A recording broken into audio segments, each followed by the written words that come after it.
Bismillahirrahmanirrahim. Assalamualaikum warahmatullahi wabarakatuh. Waalaikumsalam warahmatullahi wabarakatuh. Selamat pagi Bapak Ibu semua. Baiklah, pada pagi hari ini kita melanjutkan diklat kita tentang sekolah penggerak. Sebelum kita memasuki materi, ada baiknya kita berdoa terlebih dahulu. Berdoa mulai.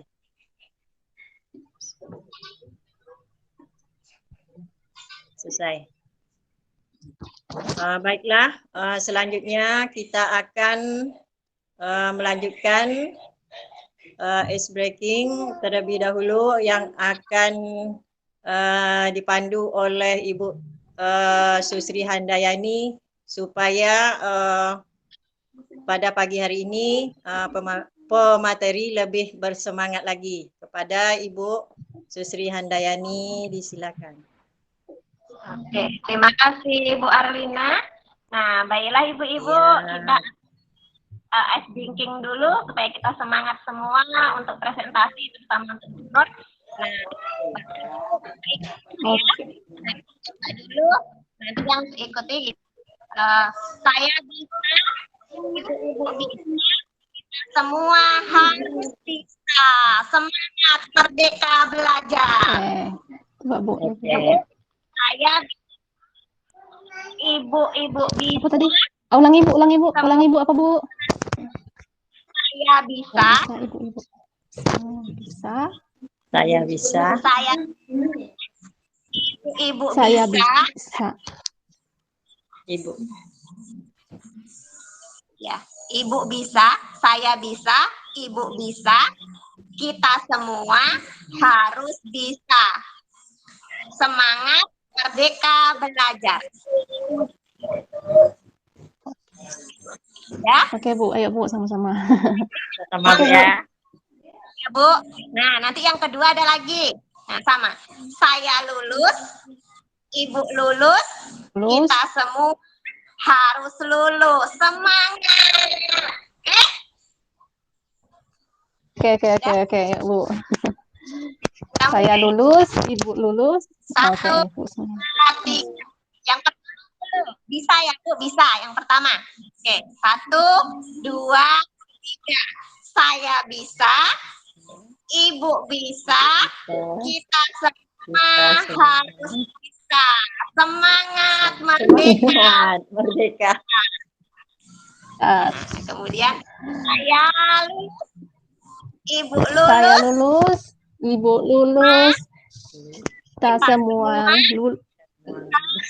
Kita semua harus lulus. Semangat merdeka.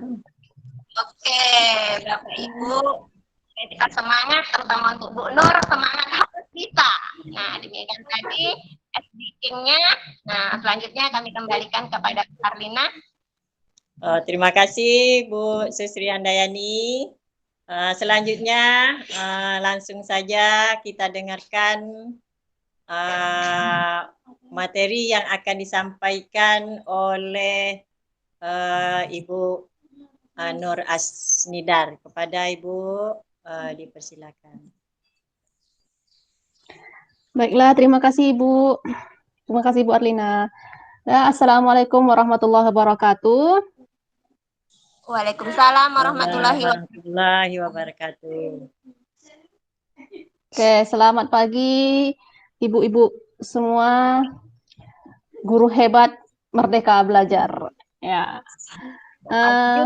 Baiklah Bapak Ibu, hari ini kita masuk ke materi diklat kita, yaitu tentang modul ajar. Ya, saya yakin Ibu-ibu semua sudah pernah membuat modul ajar, mungkin selama ini bentuknya RPP ya, Ibu-ibu ya. Ya. Oke, saya presentasikan. Bentar ya, Bu.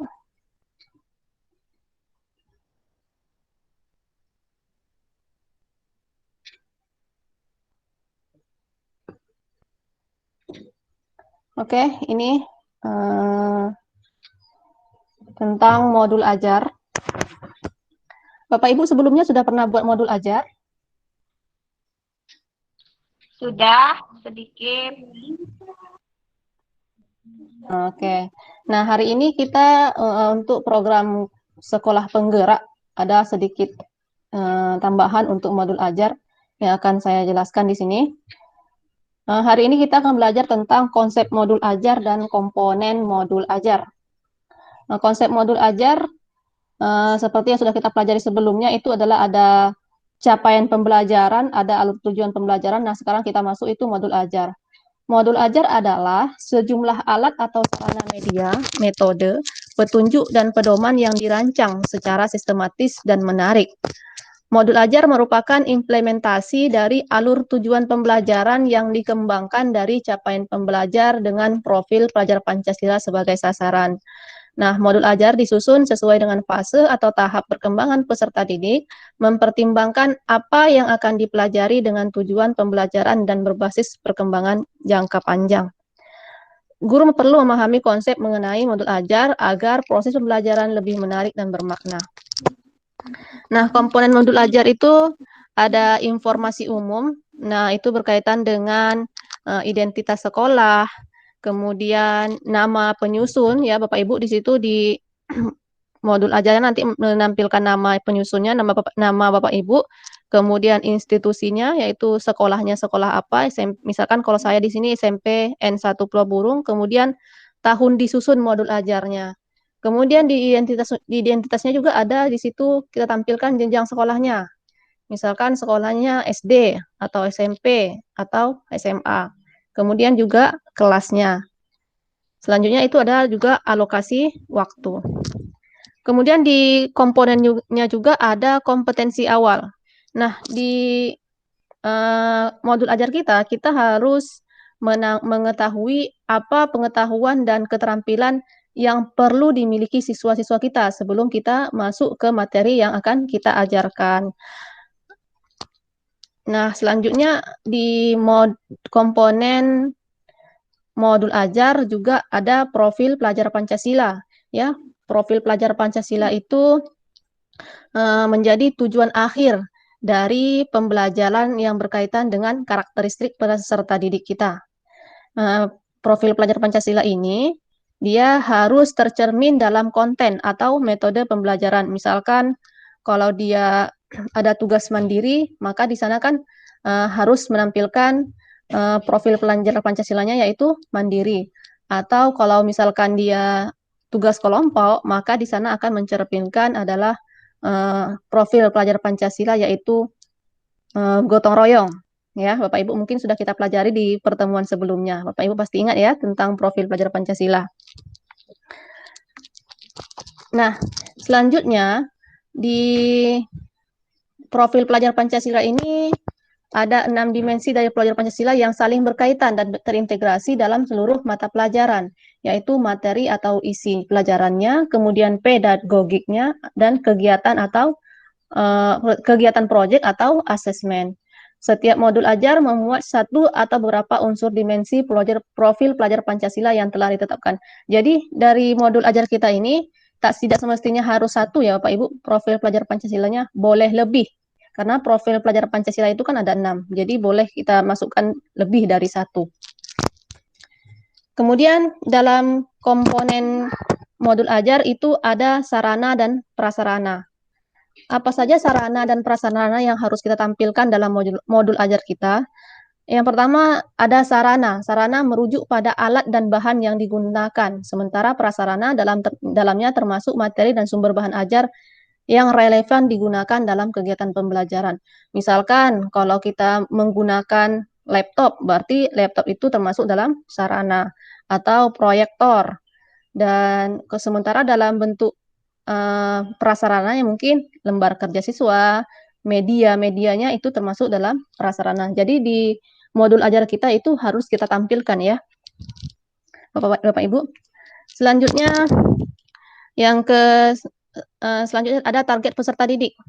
Jadi dalam modul ajar kita harus tahu peserta didik kita itu seperti apa yang akan kita ajarkan nanti. Misalkan di sini ada reguler atau tipikal, yaitu umum. tidak ada kesulitan dalam mencerna dan memahami materi ajar. Yang kedua, ada peserta didik dengan kesulitan belajar. Misal memiliki gaya belajar yang terbatas hanya satu gaya, misalnya dengan audio. Memiliki kesulitan dengan bahasa dan pemahaman materi ajar, kurang percaya diri, kesulitan berkonsentrasi jangka panjang. Jadi semua ini harus kita tampilkan dalam modul ajar kita. Selanjutnya ada peserta didik dengan pencapaian tinggi, itu mencerna dan memahami dengan cepat, mampu mencapai keterampilan berpikir atas tinggi, dan memiliki keterampilan memimpin. Selanjutnya ada lagi model pembelajaran. Jadi model pembelajaran kita ini kita tampilkan juga dalam modul ajar kita, misalkan kita menggunakan pembelajaran tatap muka, berarti situ dibuat tatap muka. Kemudian atau pembelajaran jarak jauh dalam jaringan, berarti PJJ daring, atau pembelajaran jarak jauh luar jaringan, berarti PJJ luring dan blended learning. Nah, selanjutnya dari modul ajar itu selain dari tadi ada informasi umum, selanjutnya ada komponen inti. Apa saja komponen inti dari modul ajar kita? Yang pertama ada tujuan pembelajaran.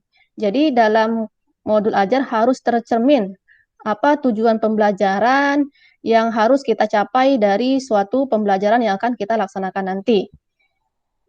Selanjutnya ada pemahaman bermakna. Pemahaman bermakna itu apa? Adalah informasi tentang manfaat yang akan peserta didik peroleh setelah mengikuti proses pembelajaran. Manfaat tersebut nantinya dapat peserta didik terapkan dalam kehidupan sehari-hari. Contoh kalimat pemahaman bermakna di sini adalah manusia berorganisasi untuk memecahkan masalah dan mencapai suatu tujuan, atau makhluk hidup beradaptasi dengan perubahan habitat. Jadi nanti Bapak Ibu bisa menampilkan pemahaman bermakna yang sesuai dengan materi yang akan kita sampaikan nanti di dalam modul ajar kita. Selanjutnya pertanyaan pemantik. Nah, Bapak Ibu juga harus membuat suatu pertanyaan pemantik dalam modul ajar yang akan kita tanyakan nanti kepada peserta didik kita, biar bisa menumbuhkan rasa ingin tahu dan kemampuan berpikir dari peserta didik kita. Contohnya di sini, kalau dalam pelajaran bahasa Indonesia mungkin menulis cerpen, di sini gurunya mendorong pertanyaan pemantik sebagai berikut. Apa yang membuat sebuah cerpen menarik untuk dibaca? Jika kamu diminta untuk membuat akhir cerita yang berbeda, apa yang akan kamu usulkan? Nah, ini merupakan contoh-contoh dari pertanyaan pemantik yang bisa dibuat dalam modul ajar kita. Dan selanjutnya adalah kegiatan pembelajaran. Nah, untuk kegiatan pembelajaran ini mungkin sama seperti RPP kita sebelumnya, modul-modul ajar kita sebelumnya. Ya, harus kita buat dulu apa langkah-langkah yang akan kita laksanakan dalam proses pembelajaran kita nanti. Ada pendahuluan, ada inti, ada penutup. Kemudian yang selanjutnya ada asesmen penilaian kita untuk mengukur dari pembelajaran kita.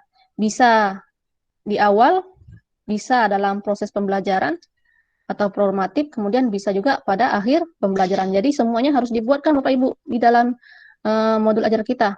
Penilaian kita apa saja di sana. Bentuk asesmen itu ada juga bisa berupa sikap kita, sikap siswa, yaitu profil pelajar Pancasila, biasanya dalam bentuk observasi, penilaian diri, penilaian teman sebaya, dan anekdotal. Kemudian performa, misalkan dia praktek, nah presentasi, drama, itu semua kita nilai. Yang selanjutnya adalah tertulis, yaitu esai, pilihan ganda, isian jawaban singkat, benar, salah, dan lain-lainnya. Selanjutnya Bapak Ibu, dalam modul ajar juga kita harus membuat pengayaan dan remedial. Pengayaan ini bagi siswa kita yang mungkin capaiannya tinggi. Jadi biar mereka bisa mengembangkan potensinya, jadi kita berikan mereka pengayaan. Nah, di situ juga di dalam modul ajar kita buat juga Bapak Ibu. Apa saja pengayaannya, materinya apa nanti yang akan kita berikan.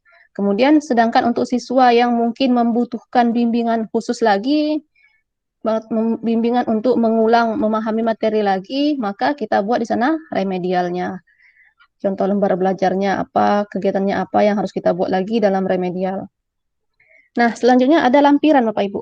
Tadi ada informasi umum, ada komponen inti, kemudian ada lampiran. Lah, lampirannya apa saja? Ada lembar kerja peserta didik, ya. Ada lembar kerja peserta didik yang harus kita buat juga untuk membantu peserta kita dalam belajar. Kemudian ada bahan bacaan guru. Guru menggunakan apa saja. Nah, kita buat juga di sana, Bu. Bapak Ibu. Sumber belajarnya apa yang digunakan untuk gurunya, kita buat di sana. Kemudian yang selanjutnya ada glosarium. Nah, sepertinya ini yang baru muncul di modul ajar ini, ada glosarium, yaitu kata atau istilah yang memerlukan penjelasan lebih mendalam. Jadi kita buat juga di sana. Selanjutnya ada daftar pustaka, sumber-sumber referensi kita dalam pembelajaran, kita buat juga. Nah, itu saja untuk modul ajar, Bapak Ibu. Mungkin ada kira-kira yang mau ditanggapi atau ditanyakan, silahkan Bapak Ibu ya.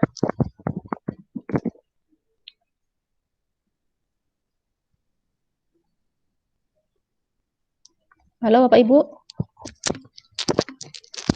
Oh, Iya, silakan. Kira-kira ada yang mau. Iya, Bu Sustri, silakan.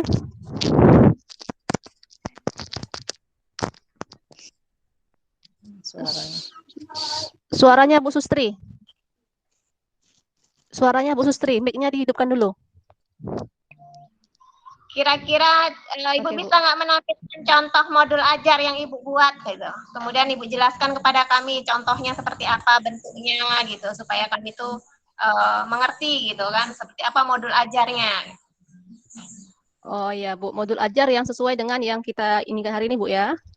Ya. Ya, di sini saya ada beberapa referensi yang sudah dibuat oleh kawan-kawan kita ya. Di sini saya share dulu Bu ya. Yang sudah ada komponen-komponen tadi ya Bu. Iya. Harus masuk semua komponennya.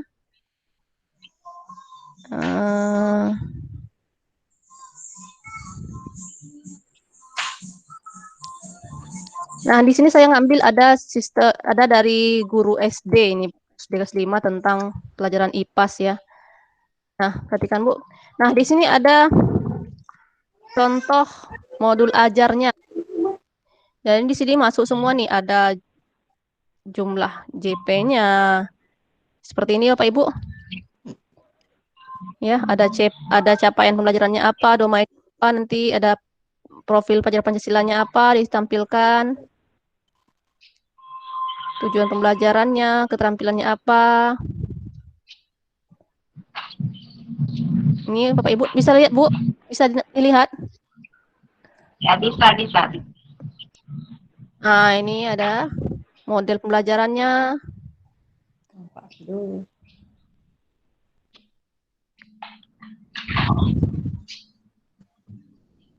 Nah, seperti ini modul pembelajarannya Bu, bisa dibuat seperti ini. Berarti kalau modul ajar ini apakah ada perbedaannya? Apa Bu? RPP, Bu. Satu Ada tanya perbedaannya. Iya Bu, putus-putus suaranya Bu. Ada perbedaannya dengan seperti RPP gitu, modul ajar ini. Sebenarnya kalau ini lebih kurang saja Bu, hanya ada mungkin penyempurnaan seperti itu. Karena kalau kita lihat sih sama saja, cuman mungkin kalau dalam RPP yang sebelumnya kan ada kompetensi inti, ada kompetensi dasar. Nah, kalau untuk yang modul ajar ini kan kita udah masuk ke sesuai dengan modul ajar, ada tujuan pembelajaran, kemudian alur tujuan pembelajaran, ada capaian pembelajaran di sana Bapak Ibu ya.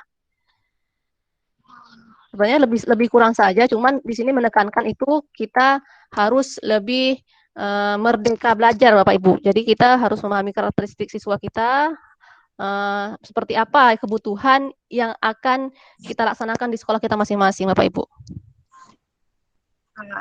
Oh begitu. Jadi modul yang kita buat ini berarti sesuai dengan kondisi sekolah kita gitu. Jadi guru mata pelajaran tersebutlah yang membuat mandiri gitu. Jadi tidak seperti modul yang oleh Menteri Pendidikan gitu secara umum gitu bisa kita pakai bersama-sama ya Bu ya. Oke Iya, Bu Bu. Nur, Jadi kita terima hanya Iya, Bu. Jadi kita di sini hanya menyesuaikan, hanya diberikan itu adalah capaian pembelajaran kan yang di ini. Nah, dari situ nanti kita merunutkan sampai ke bawah ada alur tujuan pembelajarannya. Jadi tujuan pembelajarannya apa yang harus kita capai di akhir pembelajaran kita nanti, seperti itu, Bu.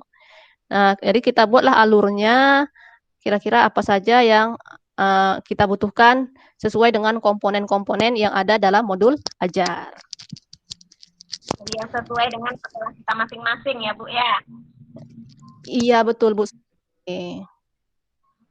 Jadi Ada kita lagi, Bu? merdeka bisa membuat modul ya berarti kita bisa merdeka membuat modul pembelajaran sendiri jadi tidak sama dengan orang lain gitu kita sesuaikan dengan kondisi peserta didik kita di sekolah. Nah, oke, terima kasih Bu Nur. Alhamdulillah saya paham tentang modul pembelajaran. Ya, terima kasih Bu juga sudah bertanya. Bu Arlina mungkin ada, tidak ada Bu? Arlina, kemana Bu Arlina? Ya, ya. udah mantap Mungkin Bu, itu udah saja bagus. kalau Oke, Bu. Udah bisa, semoga bisa kita terapkan di sekolah kita masing-masing nanti, Bu. Udah, Ibu. Ya, mungkin itu saja, Bu, dari saya. Kalau sudah kita bisa pahami, dari saya itu aja. Lebih dan kurang saya mohon maaf, Bapak Ibu. Nanti semoga apa yang saya berikan ini bisa ibu-ibu terapkan di sekolahnya masing-masing dan juga saya nanti bisa diterapkan di sekolah saya nantinya. Ya, mungkin itu saja dari saya, Bu. Lebih dan kurang saya mohon maaf. Assalamualaikum warahmatullahi wabarakatuh. Ya, terima kasih Bu Nur. Baiklah, itu tadi penyampaian yang luar biasa yang disampaikan oleh Bu Nur, yang sudah menyampaikan materi dengan cukup jelas kepada kita semua. Ya, cukup sampai di sini dulu kegiatan kita pada pagi ini. Ya, saya akhiri dengan wassalamualaikum warahmatullahi wabarakatuh. Waalaikumsalam warahmatullahi wabarakatuh. Wah, mantap nih calon instruktur. Mantap, ini calon nih.